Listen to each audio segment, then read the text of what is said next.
Hello, me doctor Priyal Chandurkar. Priyal my fight with cancer. सर्वप्रथम नवरात्रीच्या तुम्हा सर्वांना खूप खूप शुभेच्छा. खूप दिवसांनी आज व्हिडिओ बनवते आहे कारण मागले ऑलमोस्ट 1 मंथ मी खूप जास्त बिझी होते आणि व्हिडिओ बनायला वेळच मिळाला नाही. सडनली अशा गोष्टी आयुष्यात होऊन जातात ना, की ते अनएक्सपेक्टेड असतात आणि मग आपण थोडं डिप्रेस्ड होतो, इमोशनल सगळ्या गोष्टी होतात.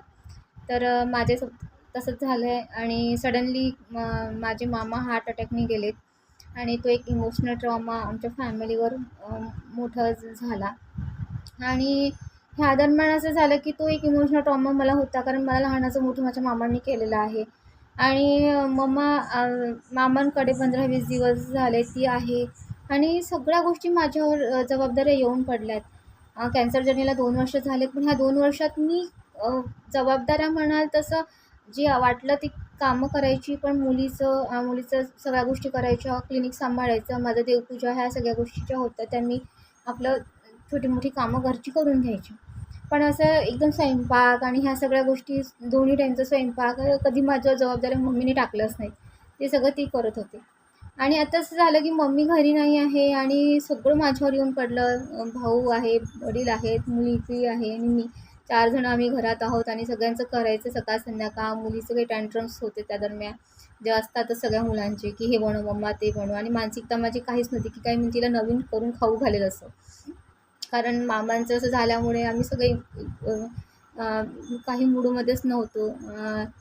तर सगळं सकाळी उठायचं, म्हणजे काळजी ती होती ह्या 15-20 दिवसात, की उठायचं लवकर, सगळ्यांचा स्वयंपाक करायचा आहे, डबा बनवायचा आहे, घरचं सगळं काय. आणि मी अशी पर्सन आहे की मला क्लिनलीनेस आणि ह्या सगळ्या गोष्टी खूप लागतात. नवरात्र आहे, घरी एक एनर्जेटिक आता एक हे असते, एक स्पिरिच्युअलिटी आपल्या सगळ्यांच्या घरी घरी असते आणि आपण एक ती फील करतो, एक आनंदही वातावरण असतं. आणि ह्याही डिप्रेस वातावरणात असं होतं की बाबा ठीक आहे, आपली मम्मा आज घरी नाही आहे, तर आपण ते दिवा वगैरे त्या गोष्टी करू शकत नाही आहे. पण रोज क्लिनलीनेस, सगळं घर पुसवास आणि ह्या सगळ्या गोष्टी, रांगोळ्या, ह्या सगळ्या गोष्टी मला एक नॉर्मल पर्सन म्हणून ते करायला आवडतातही आणि मी करतेही. हे सगळं मी व्यवस्थित करून माझं क्लिनिक सांभाळायची.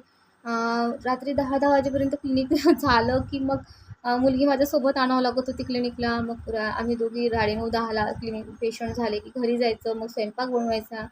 असं ह्या 15-20 दिवसात शेड्यूल होतं की माझं पूर्ण शेड्यूल जे होतं, माझी दिनचर्या होती ती या 15-20 दिवसात पूर्ण विस्कटलेली होती. कारण लेट नाईट जेवण अँड ऑल सगळ्या गोष्टी. त्यात सगळं करून मी माझं कॉलेज पण करत होते. काल अमरावतीला जाऊन आले. तर मला काल अमरावतीला जायचं होतं एक वर्कशॉप अटेंड करायला. आणि एक टेन्शन होतं की मला 7ची ट्रेन आहे शेगाववरनं आणि मला सगळ्या गोष्टी करून, निलीचा टिफिन करून, भावाचं सगळ्या टिफिन करून, सगळ्या गोष्टी करून मला निघायचं होतं. तर मी पहाटे 3ला उठले आणि उठल्यानंतर मला कळालंच नाही की कामाची सुरुवात कुठून करूयात म्हणून. 2 मिनटं बसले मी. माझं कोमट पाणी जे होतं ते सगळं जे मी घेते मॉर्निंगला उठल्यानंतर ते घेतलं. 2 मिनटं शांत बसले आणि तर कुठून सुरुवात करू.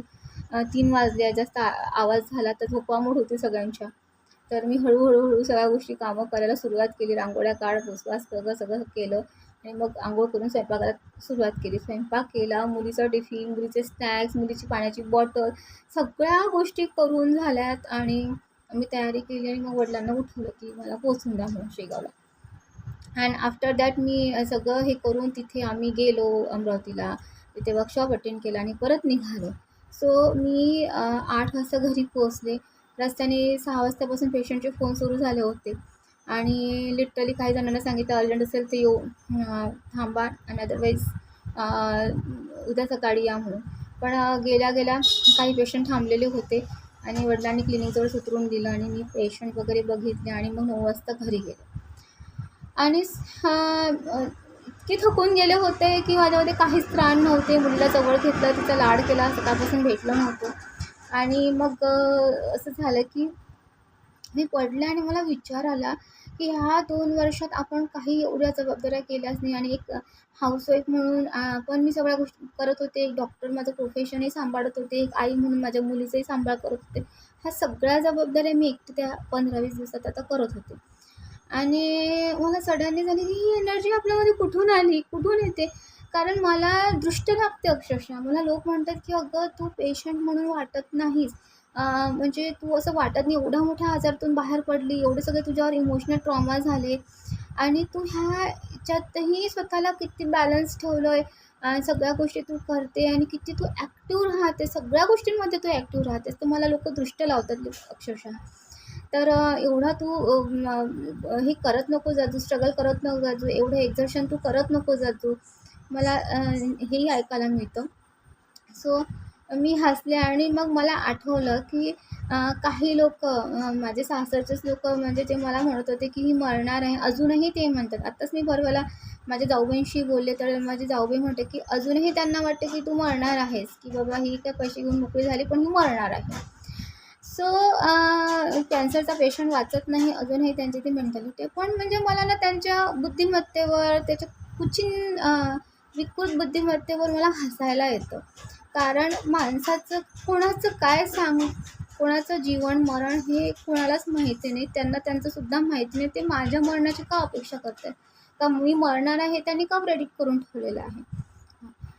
तर ही जी त्यांची वाक्य निगेटिव्ह आणि त्यांची जी कुचिन वाक्य माझ्या बाबतीत ते विचार करतात ना, ते मी म्हणजे नेहमी लक्षात ठेवते आणि मी स्वतःला इतकं स्ट्राँग बनवते, इतकं एनर्जेटिक मी स्वतःला ठेवते, की नाही.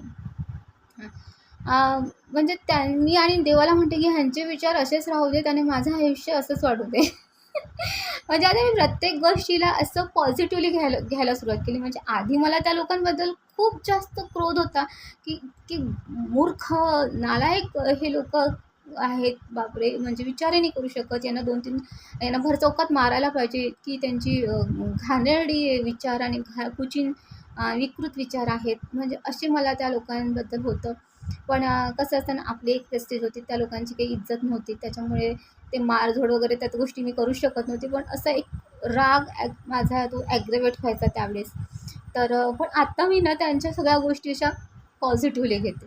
कारण थर्ड क्लास नालायक लोकांचे गोष्टी मनावर घेत नसतात आणि मी असा विचार करते, हां, बोला यार माझ्याबद्दल असंच बोलत राहा आणि माझं आयुष्य असंच वाढवू दे. देव मला अजून आयुष्य देत राहो. ह्यांच्या विचार जेवढे माझ्याबद्दल निगेटिव्ह राहतील तेवढं माझं आयुष्य वाढत जाईल असा मी विचार करते आणि स्वतःला पॉझिटिव्ह ठेवते. स्वतःला एक एनर्जेटिक मी ठेवते. तर हे सगळं त्याच्यामागचं कारण आहे, की मी स्वतःला इतकं पॉझिटिव्ह आता समजायला लागली आहे आणि लोकांचे निगेटिव्ह जे माझ्या बाबतीत आहे मी त्यालाही आता पॉझिटिव्ह घ्यायला शिकलेली आहे. तर हे सगळं गोष्टी माझ्या आयुष्यात झाल्या. लोक मला जे बोलतात, तर त्याचा हा परिणाम आहे, की मी ही एवढी ॲक्टिव्ह झालेली आहे आणि एवढी स्ट्राँग मी आता झालेली आहे. Thank you so much.